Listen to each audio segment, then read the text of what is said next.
మాజీ మంత్రి BRS MLA Chamakura మల్లారెడ్డికి చెందిన కాలేజీలో కూల్చివేతలు జరుగుతున్నాయి.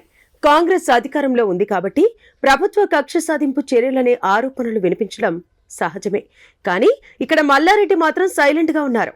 విద్యా సంస్థల అధినేత ఆయన అల్లుడు మల్కాజ్గిరి ఎమ్మెల్యే మర్రి రాజశేఖర రెడ్డి మాత్రం తక్కువ మోతాదులో స్పందించారు. కాలేజీ నిర్మాణంలో అక్రమాలు జరగలేదని, వెంటనే కూల్చివేతలు ఆపేయాలని కోరారు. ఆయన కూడా ఎక్కడా ప్రభుత్వాన్ని నిందించలేదు, కాంగ్రెస్ నేతలపై విమర్శలు ఎక్కుపెట్టలేదు. కూల్చివేతలు మొదలు కాగానే మల్లారెడ్డి, ఆయన అల్లుడు రాజశేఖర రెడ్డి ఇద్దరు ప్రభుత్వ సలహాదారు వేం నరేందర్ రెడ్డిని కలిశారు.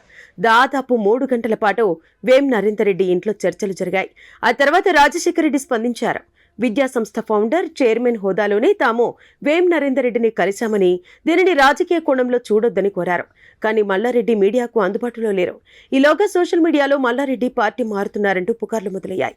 మల్కాజ్గిరిలో కాంగ్రెస్ టికెట్పై తన కొడుకును బరిలో దింపేందుకు మల్లారెడ్డి ప్రయత్నిస్తున్నారనే పుకార్లు కొద్ది రోజుల క్రితమే వినిపించాయి. మల్లారెడ్డి ఆ వార్తల్ని ఖండించారు. ఆ తర్వాత ఆయన బీఆర్ఎస్ మీటింగుల్లో కనిపించారు. పార్టీ కార్యక్రమాల్లో పాల్గొంటున్నారు కూడా. మళ్లీ ఇప్పుడు కాలేజీలో కూల్చివేతలు మొదలవగానే ఆయన కాంగ్రెస్ ప్రభుత్వ సలహాదారుని కలవడంతో కలకలం రేగింది. అందులోనూ మల్లారెడ్డి మీడియా ముందుకు రాలేదు. ఆయన అల్లుడు కూడా కాంగ్రెస్ ప్రభుత్వంపై విమర్శలు చేయలేదు. అలా రాకపోగా బీఆర్ఎస్ ఎమ్మెల్యేలు మాత్రం ప్రభుత్వంపై తీవ్ర ఆరోపణలు చేస్తున్నారు. విద్యా సంస్థల్ని నాశనం చేస్తారా అంటూ మండిపడిపోతున్నారు. వెంటనే కూల్చివేతలు ఆపాలని డిమాండ్ చేశారు. సదరు నిర్మాణాలు అక్రమమా, సక్రమమా అనే విషయం పక్కన పెడితే ఇప్పుడు మల్లారెడ్డి దారిటో అనేది చర్చనీయాంశంగా మారింది.